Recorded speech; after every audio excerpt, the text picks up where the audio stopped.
What if I told you that a quiet speech delivered partly in French by a Canadian Prime Minister could mark the beginning of a profound realignment of the Western alliance, one that might permanently alter America's role in global politics? Not long ago, Prime Minister Mark Carney stood before a Toronto audience and said words that few American headlines bothered to amplify, yet their impact might echo for years to come. Canada, he declared, would pursue deeper alliances with stable democracies, build new partnerships rooted in mutual support rather than dependency, and, perhaps most strikingly, it would no longer stake its future on America's unpredictable leadership. This did not happen overnight. Canada's gradual pivot away from the United Kingdom and closer to the United States after World War II set a precedent for generations. When the US led, Canada stood beside it. That unwavering closeness meant Canada's defense spending dwindled to less than 1% of GDP because it could rely on America's military umbrella. But Carney's recent words made it clear the era of unquestioned American predominance is over. He didn't shout it, he didn't name names. But every line carried a clear subtext. The United States, under its current approach, can no longer be trusted as a steady partner. America's allies are watching. Europe is watching, Australia is watching, and Canada is acting. To understand the depth of this moment, we need to rewind to April 2nd, 2025, the day when President Trump ignited a sweeping global tariff war.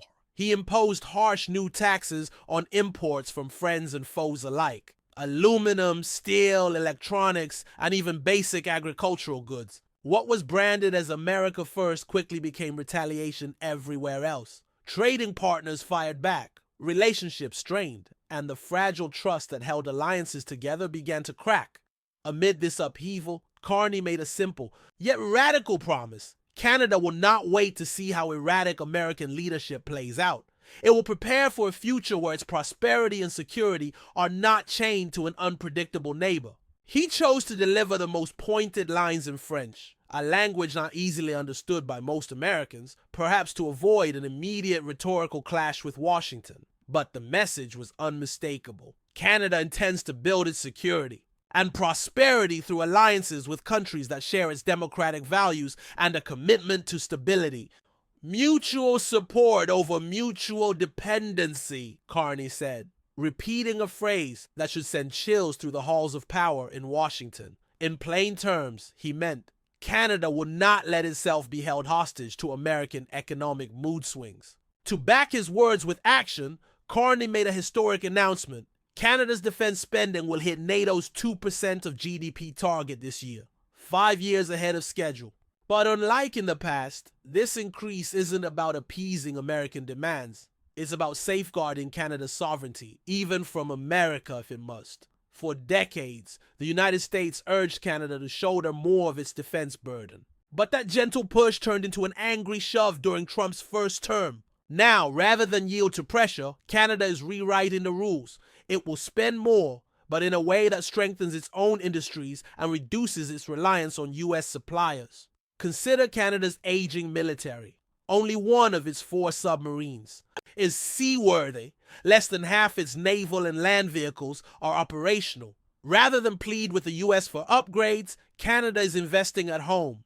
The new plan is clear. Update the military, modernize infrastructure, and ensure that Canadian workers, resources, and technologies benefit first. This strategy hits especially hard when you look at the numbers. Historically, 70% to 80% of Canada's defense spending flowed straight to American defense giants like Lockheed Martin and Raytheon.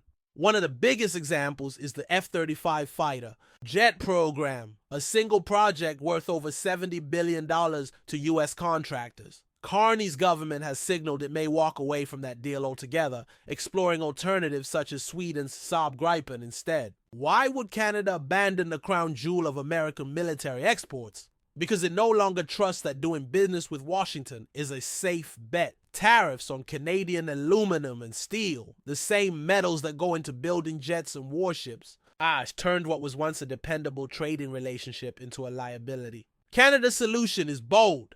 Build at home, buy from more trusted partners, and keep Canadian dollars circulating inside Canada's own economy. this is more than a defense policy. It's an economic reset. The new Defense Procurement Agency will coordinate massive purchases of homegrown steel, aluminum, rare minerals, cyber defense tools, and more. The jobs will stay in Canada. The supply chains will be national, not dependent on American goodwill. As Carney laid out this plan, he made it clear that Canada's pivot isn't just about cutting financial ties with the US. It's about forging a network of like-minded countries that won't be dragged into uncertainty every time Washington changes course. Europe, Australia, and the UK are part of this vision. Together, these democracies can build a system that prioritizes collaboration and mutual reliability. This shift might seem quiet now, but it carries deep consequences for the United States. For generations, American defense contractors could count on a steady flow of allied dollars. Now, a trusted customer is turning away.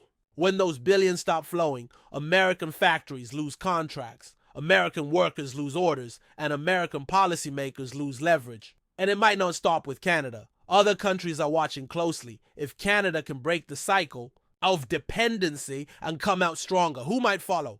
Why wouldn't European nations rethink their own reliance on US arms or industry? Why wouldn't Australia deepen defense cooperation with regional partners instead of relying on a volatile superpower? Carney's plan, laid out in that quiet speech, is more than a reaction to tariffs or trade wars. It's a signal that the world has options and that they are increasingly willing to take them. It's not about punishing America. It's about protecting national interests in a world where old alliances can no longer be taken for granted. For Americans who haven't noticed, this change should be a wake-up call. A trusted neighbor, peaceful, prosperous, and always dependable, is saying plainly that it cannot trust Washington's word as it once did.